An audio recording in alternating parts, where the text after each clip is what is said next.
So that actually gives you a sense that you better assume whenever you see T, it must be T bar. Okay, so increase in G is exactly increase in T bar. Okay, so we know increase in G will increase A bar, and that will shift IS rightwards. So that tallies with what I anticipated from the question. Right, ISLM model, you're supposed to shift one of the curves. So the discussion of G increasing will shift IS rightwards. Okay, but be very careful with T bar. It's examiner's favorite question. Because I mentioned when I did the discussion, you should know it will drop A bar, but only by C1 T bar. If you recall, A bar is C0 minus C1 T bar. So every time when he wants to test lump sum tax, he loves to test it because students will miss out this point. It's not by the full amount.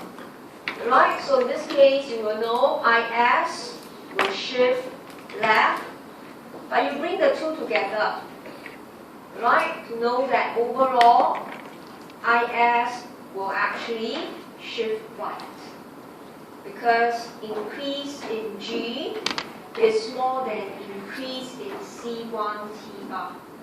A bar, the net effect, it will go up. This is what examiner wants to test. Some of you might be thinking, oh, the question is on private savings, but the first level of deciphering whether the students can earn a passing mark to this question is here.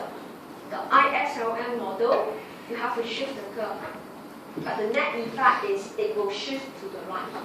But not by the same amount anymore, but smaller.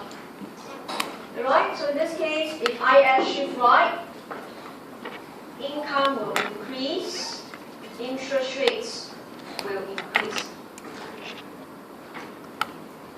So you can actually do a quick sketch here to show you.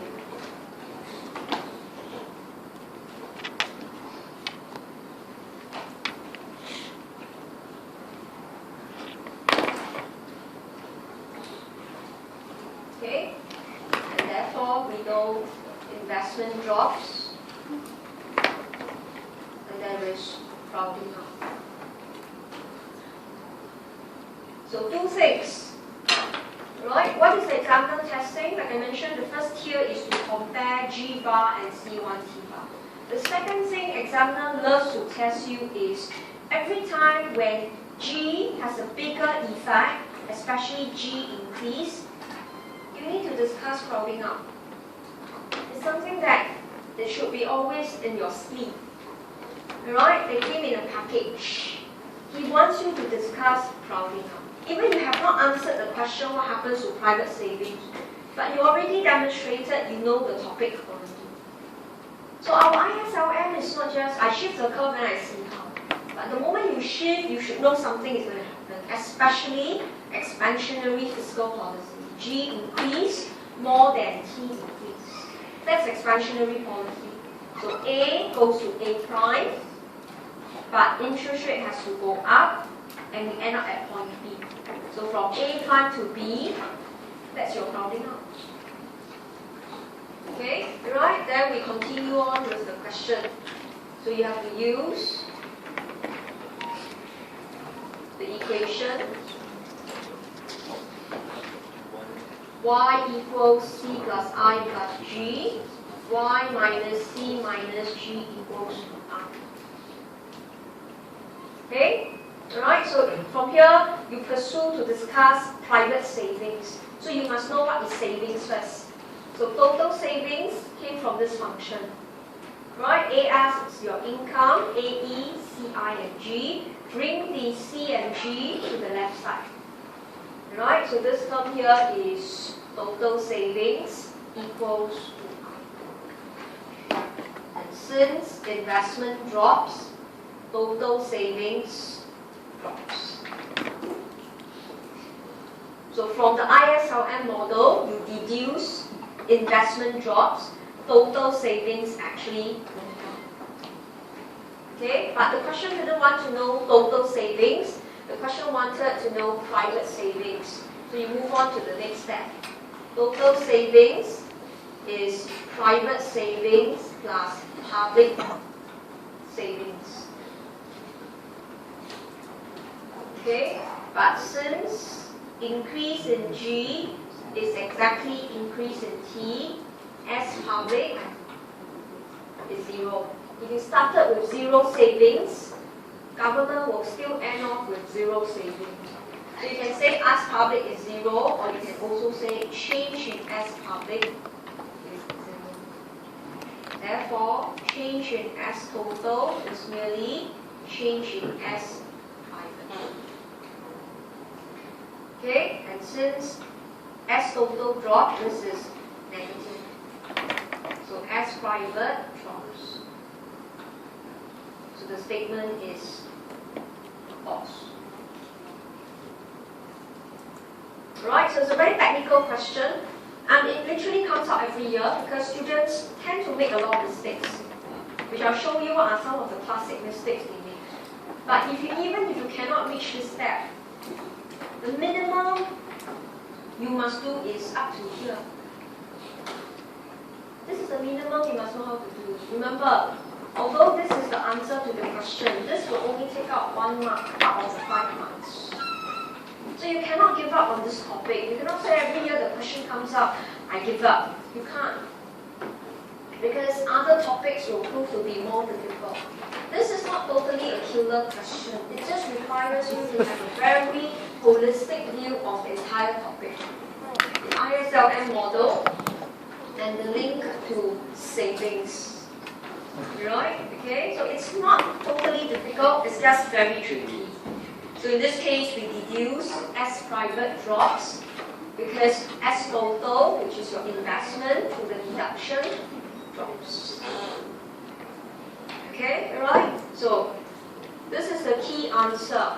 Right? So let's look at some of the wrong approach to the question.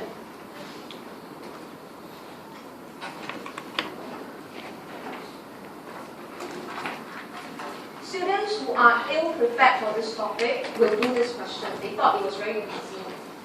So that's why you look at their wrong approach, you will really see they totally don't know the topic at all. That's why they didn't know it was tough. The first wrong approach, the students say increase in G equals increase in T, change in income is 0. The student did not assume lump sum tax. The student did not know taxes only affect a fraction of the economy through consumption. Right? So in this case, the moment you write this, the examiner knows no matter how you perform for the rest of the topic, he is not willing to give you more than 60 marks already because you are not a good macro student. A good macro student won't do this kind of thing. Consumption is a very basic concept, yet you didn't know. Consumption, right, through taxes is only a fraction.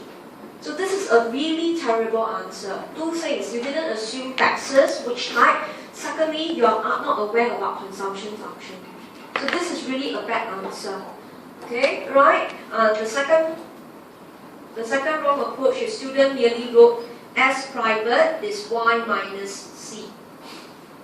Okay, so the student merely says that since change in income is 0, okay, and assuming change in C is 0, change in S private is 0. So the statement becomes true.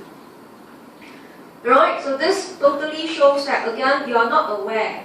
When you're doing ISLM, savings has 2 components. Both government, called S public, and individual, known as S private. You are still stuck in topic 1. Savings is income minus consumption, which is wrong. Right? In fact, it should be, to be very specific, even if you want to use this, it should be Y plus TR minus C minus T. You can assume TR to be 0. But if you use this function, you have a problem because taxes went up, income also goes up. So if you use this approach, you actually can't see what happens to S private at all. Alright, so that's why I don't go into this function. I deduce from the general function. that S total is S private. The moment I know S total, I can quickly derive S private. I don't use this equation. If you use this equation, it's very tedious. You can't tell the two both that goes up. You're not sure who goes up more. Right? So look at these two wrong approaches. Right? Students simply took shortcuts. They either look at the question, they jump into the river, makes a simple deduction, or they look at the end result, S private, they wrote in an irrelevant concept. Okay, right, so that's why there are students keep thinking, what is wrong with question 4? Why did we keep saying it's tricky when the answer is so short, the answer is so simple? Look at these two wrong approaches. They totally missed out the role of taxes, they totally missed out crowding out effect, because there's no ISLM in the discussion, and they totally missed out total savings. This kind you could see, right? It actually sends a message to the examiner, you are very ill prepared. You treat true-false questions like I just want to say true or false for the sake of it. You didn't know the topic at all. Okay, right? So that was question 4. So in my tutorial solution, I gave 2 more practice questions, so make sure you try them out. Alright, okay, look at the approach. Make sure you know what is the overall focus of the answer.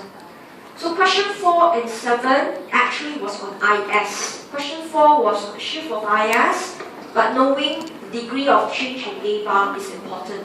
Whereas question 7 was on slope of IS. So the test on IS in closed economy, it's not clear-cut. It's not given in the question, you've got to decipher. Whereas question on LM, which we saw, question 3, 5, and 6, it's explicitly stated. Alright, so you must be careful with this topic. You cannot say, oh, the question in this topic is only LM curve. They do test IS, but they don't say so. Alright, but overall the topic is ISLM closed economy. Okay, right, so that's the first 7 questions. Make sure you go back, try out all of them, look through the wrong approach. Don't just say, oh, this is wrong, but ask yourself, do you tend to make the same kind of mistake? And why are they obviously not acceptable to the examiner? Okay, so we'll take a break from here. Let's come back at 10 o'clock.